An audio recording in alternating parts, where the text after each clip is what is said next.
We want to wish we gave a little love to Victor Oladipo. We want to give some love to Kawhi. Just awful.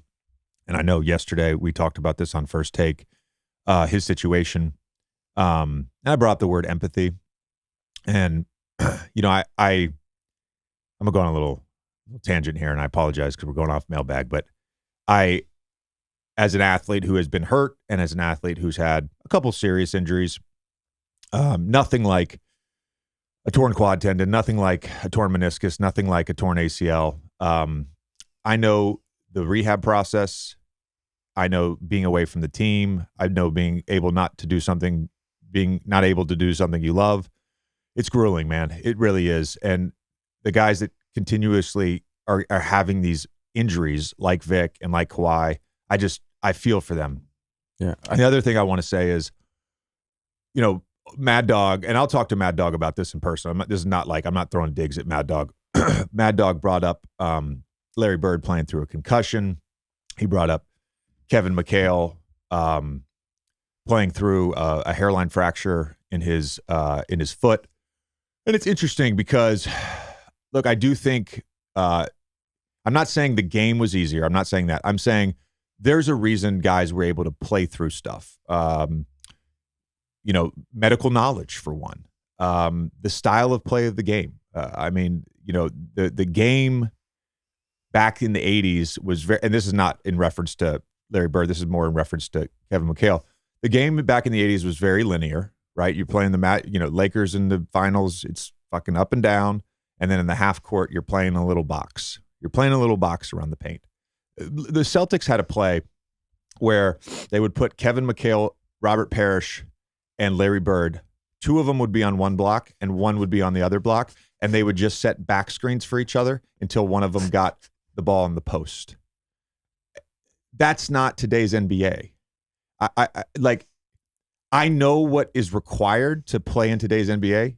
You can't do that. The other point I made yesterday, because this gets brought up all the time. It got brought up with Zion. The other point I made yesterday was this idea that, hey, you can give us 10 to 15 minutes at 70% or 80%. You're going to get fucking roasted. You're going to get roasted. And you're going to get exploited on the court. And within 2 or 3 possessions, if you play through a torn meniscus, if you play through a torn hamstring, you're going to get exploited. It's impossible to do that. And it's also, this is the other point, it's in the worst interest, not the best interest of the player. 1987 finals. Found this article yesterday after First Take. They're writing about Kevin McHale and his injury. Happened in March. Didn't initially realize it had happened. Played through it. Got worse and worse and worse. They've got quotes from the doctor treating him. Yes, the bone can separate. It would cause long-term problems. It would cause screws and pins and surgery in his foot. They've got a quote from Larry Bird. Well, damn. If he's going to have a major surgery, I say get his butt out of here, right? There's a blurb in the article. Kevin McHale in Game 2 managed 15 points and 5 rebounds, but he couldn't guard James Worthy on the other end, and Worthy had 33. That is the issue. That is the issue. You can't play hurt. There are certain injuries and certain guys where you can play through injuries and be effective. A torn meniscus and a torn hamstring is not one of them. Yeah. It's not one of them. Fox plays through the finger. If it's a hand thing, it's a little easier probably to play through than there were times in my career, like, again, no major injuries. Although I do think anybody who's had a herniated disc, and I've had multiple herniated discs, it's fucking sucks. You get a herniated disc and a spasm. I have a degenerative disc at L5S1. I've had it, since I found it out 2 weeks before the draft. You get a back spasm, and there's varying degrees of a back spasm. But when you get a back spasm and you lock up, literally lock up. You can't move. Can't get out of bed. Can't tie your shoes. How the fuck am I supposed to play in a basketball game? Now, there were times where, 5 days later, I'm like, all right, I'm going to give it a go. I'm going to play through this for the next week, and I would. There were times I cracked my fibula head, and they said it's non-weight-bearing bone in your leg. As soon as the pain tolerance is good, so 2 weeks later, I played in a game. I played all the games until the All-Star break after that. Took another 3 weeks till I felt pain-free, but I was able to manage it. I didn't have the meniscus tear, a torn hamstring. Yeah. You can't play through that. Well, also, and you mentioned this yesterday about just when you've played high-level sports, you understand this. When you have an injury, it greatly increases the chances of making the injury worse or potentially adding another injury off it because your body isn't right. And I'll give you a specific example of this. This is what happened with Vic. Yeah. His first injury was because he was playing hurt. Yeah. And if he wasn't playing hurt, who knows if that happens? And D Rose, to a certain extent, when he tore his ACL, was probably like that too. It's like there's a reason why you have these medical staffs.